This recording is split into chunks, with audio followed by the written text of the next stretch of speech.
Hello, YouTube. It is I, the Oso Independiente Bear of BearIndependent.com, which is where all the cool bear swag comes from: stickers, patches, t-shirts, thumb drives, first aid kits, blah, blah, blah. Bear Independent store, that's where all the stuff comes from. Shoot my wife an email. Say, hey, you're doing a great job, homie. Let her know what's up. Appreciate you guys, I really do. It helps keep this thing that we call a show on the road. I appreciate it. So, taking some time this morning to answer a couple of emails via video because I'm better at the blah blahs than the. So, got another video question about, hey, what do you think about using boats during SHTF?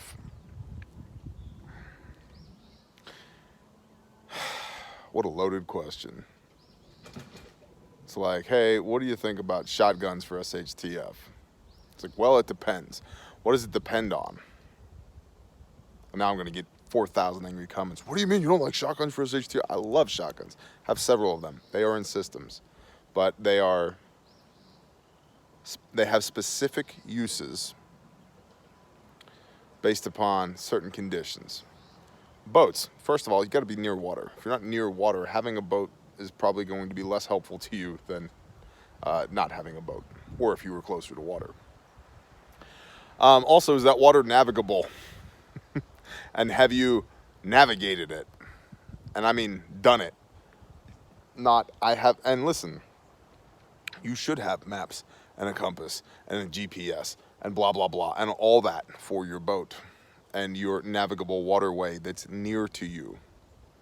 But if you haven't done it, it doesn't matter. If you have the SCAR 17 heavy 308 caliber that can reach out to 1,200 meters with 175 grain federal blah, blah, shut up.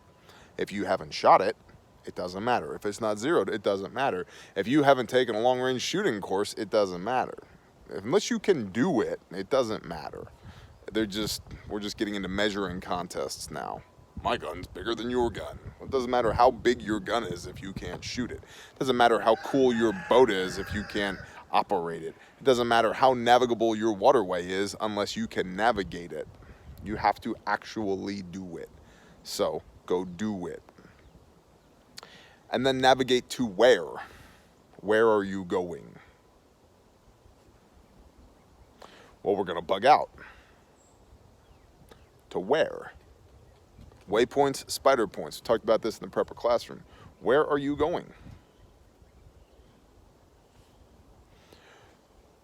Do you have nods? Can you operate said boat at night? Because if I'm on the river and you're on a boat and it's daytime, it doesn't take a whole lot of marksmanship for me to put rounds on you, especially if you're coming straight at me. If you're bladed away to me, maybe that's a little bit more difficult. But if you're coming even or straight away from, even somebody with very little marksmanship training can hit those targets. So have you operated your boat, piloted your boat at night with your nods? What's the maintenance like on your boat? How much fuel do you have?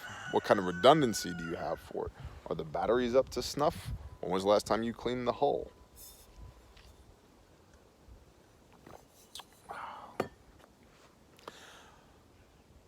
Blah, blah, blah. So you need to be able to navigate your navigable waterway at night. To where? Spider points, waypoints.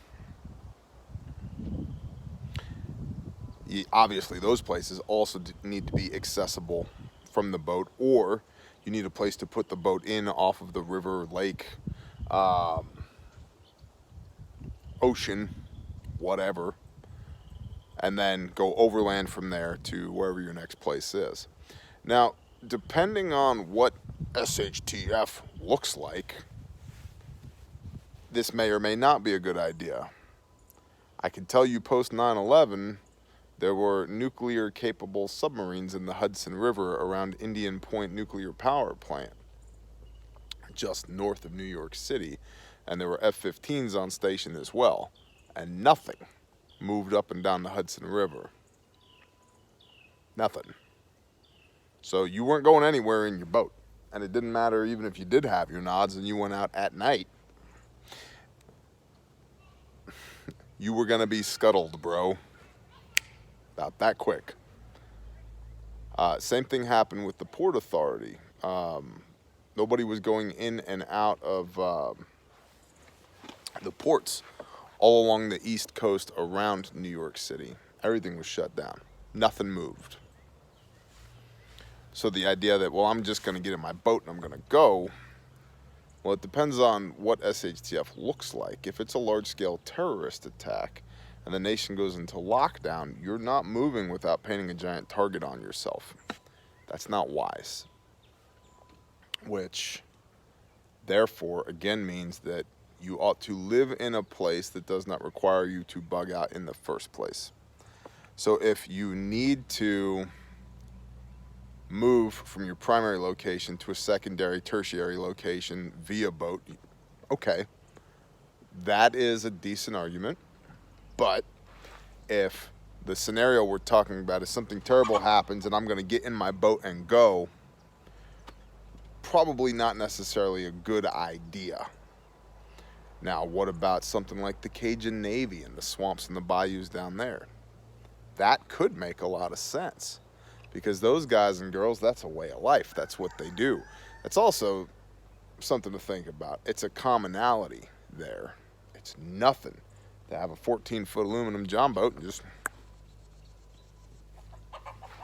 it's an everyday occurrence. Because it's an everyday occurrence, that gives you more plausible deniability. That gives you cover for operations, right? Like, it's nothing to see another boat going down the river or swimming through the bayou. If you have a navigable waterway bayou and nobody navigates it, and now all of a sudden there's boats going up and down it after the terrorist attack, people are going to pay attention. Not only are people going to pay attention, they might be telling people, other people, right? OPSEC, bro. And so, getting back to this, large-scale terrorist disaster, you might not be able to move your boat. And you may draw a lot of attention to yourself by trying to move your boat. So that's something to consider. Other than that, boats are cool, but you know what boat stands for, right? Bust out another 1,000. They always need work. They always need something.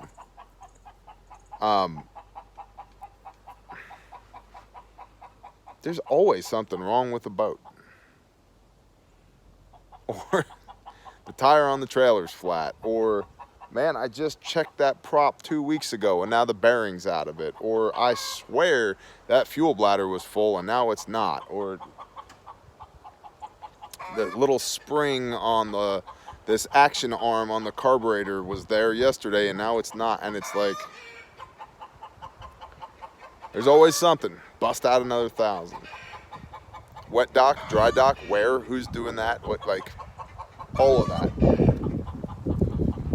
So as a bug out vehicle, to bug out to your primary location, I'm going to go ahead and say no unless it's absolutely necessary where you live.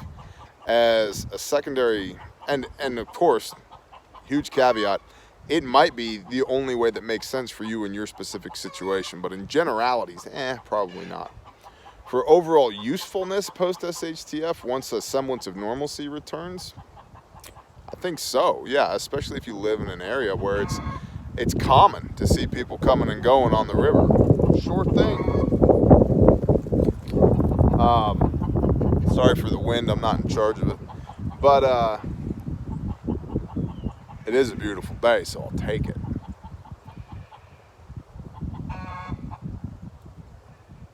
I think it can have benefits for trade, for agriculture, for food acquisition, for fishing, for moving casualties, for sure, for moving goods, personnel, for sure, for inserting tactical operatives for nighttime ops or whatever. Yeah, absolutely. I think you just, like everything, need to be honest with yourself about what am I actually going to do with this thing. And if you have the boat, that's one thing. would I go out and buy a boat? That's a whole different thing. For me, no. I'm not near enough to any major navigable waterways that I can see an immediate benefit of me owning a boat as part of my SHTF systems. Perhaps one day, and probably most likely as a leisure item that has, it's a dual purpose leisure item part of an SHTF system.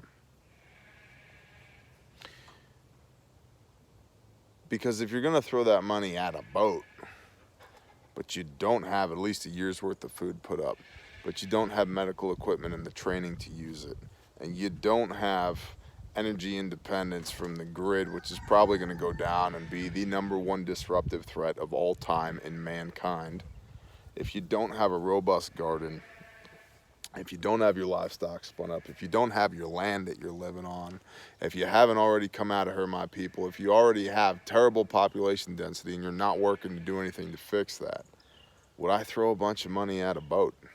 No, absolutely not. It's definitely not my first line of defense. And I guess if you're thinking about it from a bug out standpoint, if you want to get biblical about it, and I know some of you do and some of you don't, the idea that you're going to live in Babylon and then bug out at the last minute means that you know better than Messiah does, than Jesus, who said, no man knows the day or the hour, I'm going to come like a thief in the night. Oh, you're going to time that perfectly, huh? You're going to hop in your boat and bug out right before it gets terrible. Now, granted, SHTF doesn't have to be the second coming, and I think that it might not be here, at least globally with what's going on right now. It might not be. I've been saying that for a long time. I think every generation since the days Yeshua walked has thought, this is it, man. The world can't take any more. This is it. So SHTF does not have to be the second coming. But thinking that you're going to time that bug out perfectly so that you were going to get to your boat and you're going to get out before anybody else does, I think there's a lot of hubris and bravado in that. And hubris comes before the what? Hubris comes before the fall. You don't want to fall on the worst day of your life. So I think if you use it appropriately within certain SHTF systems, it can absolutely make sense for commerce, for acquisition of calories, for transport, sure. Potentially as a BOV, bug out vehicle, to get from primary to secondary and tertiary spider points, absolutely. But as my primary, I don't think so, based upon what I've seen, unless, like I said, you live in the type of places right now where the primary means of transport is a john boat or a bass boat or a pontoon boat or a whatever, and you already have one. But if you're looking at Bear for justification to go walk into Bass Pro Shops and drop $38,000 on a sweet new boat with an awesome outboard and it'll double it and it's a speed boat and it'll do the blah, blah, blah, blah. No. If you're going to drop $40,000 on anything, you need food, you need medical, you need hardware and the nuts and bolts to go with the hardware and the training to use that hardware. My dumb ass goat just got its head stuck in a bicycle.